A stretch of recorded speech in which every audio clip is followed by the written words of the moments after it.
फक्त हा व्हिडिओ पहा आणि वर दिलेला माझा प्रश्न वाचा, तो मी मुख्यमंत्र्यांना केलेला आहे आणि एक नवीन कायदा करण्यासाठी त्यांना विनंती केलेली आहे, अर्थात त्याला आवाहन केलेलं आहे आणि हा कायदा झाला पाहिजे. काय आहे तो कायदा वर वाचा आणि आपलं सर्व कशी भयानक भेसळ आढळली की अधिकारी सुद्धा हादरले. तुकाराम मुंढे यांनी अन्न व औषध प्रशासनाची म्हणजे एफडीएची जबाबदारी स्वीकारताच सगळ्यात पहिले रामदेव बाबांच्या औषधावर दणका दिला होता. त्यानंतर दूध, आंबा, सौंदर्य प्रसाधने अशा अनेक प्रकरणामध्ये मोठे खुलासे झाले आहेत. पण आज पुणे आणि मुंबईमध्ये समोर आलेले हे नवीन प्रकरण आतापर्यंतच्या सर्व कारवायांपेक्षा अधिकच गंभीर आणि धक्कादायक आहे. या संपूर्ण रॅकेट मागील मुख्य सूत्रधाराला म्हणजे मास्टरमाइंडला देखील पोलिसांनी बेड्या ठोकल्या असून स्वतः तुकाराम मुंढे यांनी पत्रकार परिषदेमध्ये सर्वसामान्य नागरिकांसाठी सर्वात मोठा इशारा दिलाय.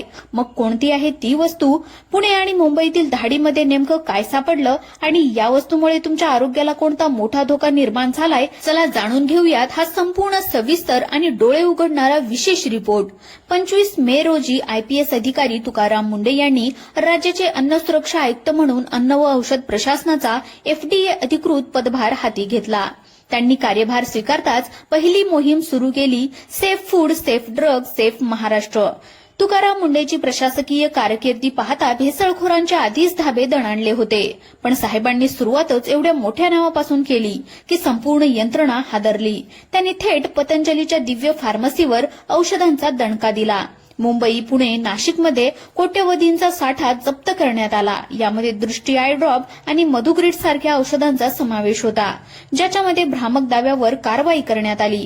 लोकांना वाटले की नेहमीप्रमाणे साहेबांची बदली होईल, पण तसे झाले नाही. मुंढे साहेबांच्या डोक्यामध्ये एक अत्यंत गुप्त आणि मोठा प्लॅन तयार झाला होता. त्यांनी आपल्या सर्वात विश्वासू अधिकाऱ्यांची एक कोर टीम तयार केली आणि संपूर्ण महाराष्ट्रामध्ये एकाच वेळी कार्यवाहीचे जाळे विणवण्यास सुरुवात केली. पण मित्रांनो, ही तर फक्त सुरुवात होती. रामदेव बाबांच्या औषधाच्या नंतर मुंढे साहेबांच्या रडारवर अशा गोष्टी आल्या ज्या थेट आपल्या स्वयंपाकघरामध्ये पोहोचल्या होत्या. मग कोणती आहे ती मुख्य वस्तू ज्याने अख्ख्या महाराष्ट्राला हादरा दिलाय?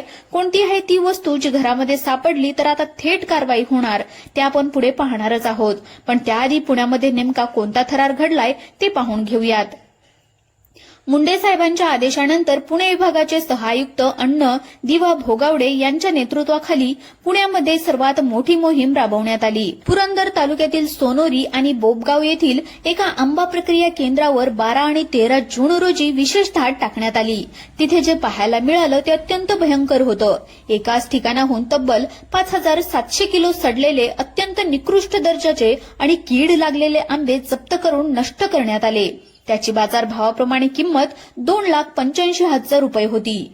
एवढेच नाही तर लोकांच्या आरोग्याशी खेळून तयार करण्यात येणारा 2,91,000 रुपयांचा तब्बल 2,431 किलो आंबा पल्प आमरस देखील भेसळीच्या संशयावरून जप्त करण्यात आला. संबंधित कारखान्याचा भारतीय अन्न सुरक्षा आणि मानक प्राधिकरणाचा FSSAI परवाना तातडीने निलंबित सुद्धा करण्यात आला.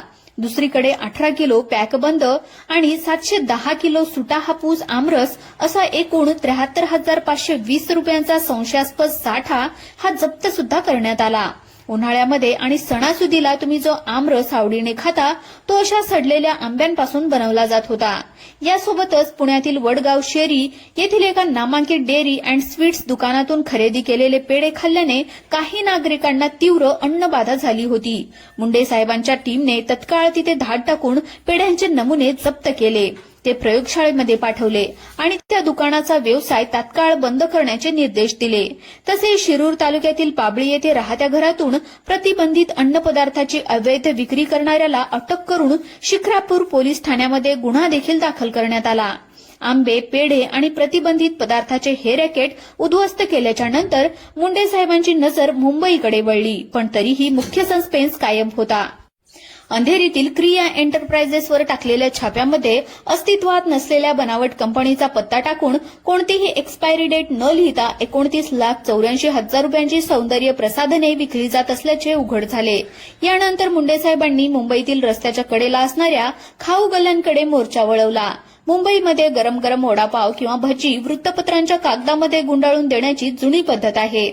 मुंडेच्या टीमने अशा 23 दुकानांवर धडक कारवाई करून 1,51,000 रुपयांचा दंड वसूल केला. वर्तमानपत्र छापण्यासाठी वापरण्यात येणाऱ्या शाहीमध्ये बायफेल सारखे अत्यंत घातक रासायनिक घटक असतात. जेव्हा गरम अन्न या कागदाच्या संपर्कात येते तेव्हा ते विषारी शाही अन्नामध्ये विरघळते. हे पदार्थ दीर्घकाळ शरीरामध्ये गेल्याने किडनी, लिव्हर निकामी होऊन थेट कर्करोग होण्याचा धोका सुद्धा निर्माण होतो.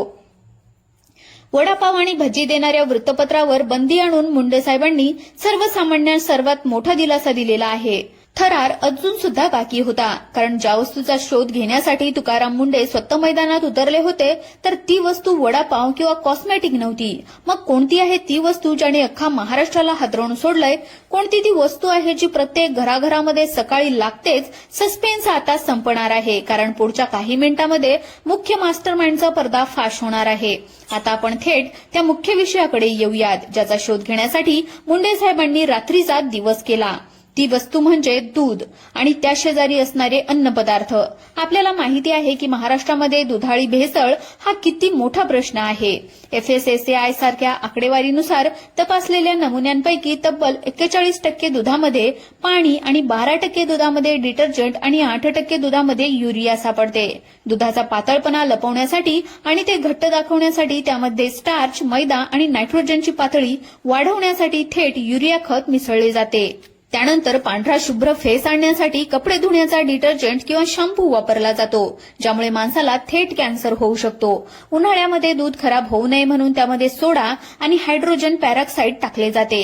दुधाच्या नावाखाली लहान मुलांनाही केमिकल पाजले जात होते. पण मित्रांनो, या दुधाच्या आणि हॉटेलच्या कारवाया करत असतानाच अंधेरी पश्चिम भागामध्ये मुंडे साहेबांना एका खोलीमध्ये असं काही सापडलं ज्यांनी संपूर्ण महाराष्ट्राच्या आरोग्याचा पायच हलवून सोडला. ती शेवटची आणि सर्वात मुख्य वस्तू जी आपण रोज चवीने घेतो ती आता समोर आली आहे. चला आता त्या अंतिम आणि सत्य आणि मुख्य वस्तूचा पर्दाफाश करूयात. आता वेळ आली आहे त्या सर्वात घातक आणि मुख्य वस्तूचा उलगडा करण्याची, जी महाराष्ट्रातील 12 कोटी लोकांच्या घरामध्ये दररोज 100% वापरली जाते आणि ज्याच्याशिवाय कोणाची सकाळ सुरू होत नाही. ती मुख्य वस्तू म्हणजे चहा पावडर, टी पावडर. अंधेरी पश्चिमे येथे चहा पावडरमध्ये रंगाची अत्यंत भयानक भेसळ केली जात असल्याचा प्रकार अन्न व औषध प्रशासनाने थेट जागेवर धाड टाकून उघडकीस आणला. एका बंद खोलीमध्ये क्रिया एंटरप्राइजेसच्या शेजारी चहा पावडरमध्ये मानवी शरीराला अत्यंत घातक ठरणारा रासायनिक रंग आणि पाणी मिसळून ते एका मोठ्या प्लास्टिक टबमध्ये एकजीव केला जात होता. तिथे भेसळ करण्यासाठी वापरण्यात येणारे रासायनिक रंगाचे डबे सुद्धा सापडले आहेत, ज्यांच्यावर कोणत्याही प्रकारचा ब्रँड किंवा लेबल लागलेले नव्हते. या डब्यांमध्ये चहाचा गडद रंग आणण्यासाठी वापरला जाणारा धोकादायक केशरी आणि काळा रासायनिक पावडर या स्वरूपातील पदार्थ आढळून आलेत. या रॅकेटचा जो मास्टरमाइंड होता तो कोणतीही वैध परवानगी किंवा परवाना नसतानाही पॉलिथिनच्या मोठ्या गोड्यांमध्ये तब्बल 900 किलो चहा पावडरचा कच्चा साठा लपून ठेवून हा सर्व काळा बाजार चालवत होता. या जप्त केलेल्या 900 किलो तितलीतून लाखो लोकांच्या पोटामध्ये जाऊन कॅन्सर आणि पोटाचे गंभीर आजार निर्माण करणार होती. आरोपी विरुद्ध मुंबईच्या DN नगर पोलीस ठाण्यामध्ये गुन्हा नोंदवून त्याला बेड्या सुद्धा ठोकण्यात आल्या आहेत. प्रशासनामध्ये पारदर्शकता आणण्यासाठी त्यांनी नागरिकांना मोठी ताकद दिली आहे. जर तुम्हाला कुठेही अन्नामध्ये, माव्यात किंवा दुधामध्ये भेसळ आढळली तर तुम्ही थेट FDA कडे तक्रार करू शकता. बातम्या ऐकल्याच्या नंतर केवळ संताप व्यक्त करून चालणार नाही, कारण आपल्या आरोग्याची जबाबदारी शेवटी आपलीच आहे. जेव्हा तुकाराम मुंडे साहेब किंवा सरकारी यंत्रणा धाडे टाकतात तेव्हा केवळ काही घरावर नाही तर आपल्या सर्वांच्या ताळावर पाय ठेवून असतात.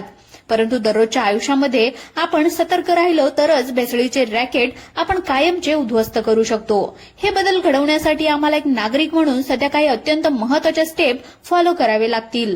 सर्वात आधी बाजारातून कोणतीही वस्तू विकत घेताना त्यावर असलेल्या FSSAI चा असा लोगो किंवा परवाना क्रमांक तपासून घ्या. जर पॅकिंगवर कोणत्याही प्रकारची माहिती किंवा एक्सपायरी डेट नसेल तर वस्तू घेणे टाळा. सर्वात आधी बाजारातून कोणतीही वस्तू विकत घेताना त्यावर असलेल्या FSSAI चा असा लोगो किंवा परवाना क्रमांक तपासा. जर पॅकिंगवर कोणताही माहिती किंवा एक्सपायरी डेट नसेल तर वस्तू घेणे टाळा आणि दुकानाला विचारा. दुसरी महत्वाची गोष्ट म्हणजे चहा पावडर, दूध किंवा मसाल्याच्या रंगामध्ये कोणतेही काहीतरी वेगळं काही वाटत असेल, जसे की हात लावला तर रंग सुटणे किंवा उग्र वास येणे, अशा वस्तूंचा वापर थांबवा आणि केवळ त्या तपासणीसाठी प्रयोगशाळेमध्ये पाठवण्याचा विचार करा. आणि तुमच्या मनामध्ये प्रश्न येईल की जर संशयास्पद आढळलं तर नक्की काय करायचंय. तर यासाठी सर्वात महत्वाची जी गोष्ट आहे म्हणजे पुराव्याचे संकलन. तुम्ही खरेदी केलेल्या वस्तूची पावती जपून ठेवा. त्या भेसळयुक्त वस्तूंचे स्पष्टपणे फोटो काढा आणि जर शक्य असेल तर त्याचा व्हिडिओ सुद्धा जपून ठेवा. मित्रांनो, अशीच माहिती आपल्याला दररोज पाहायची असेल तर आताच आपल्या युट्यूब चॅनलला सबस्क्राईब करा आणि व्हिडिओला देखील एक लाईक नक्की करा. धन्यवाद.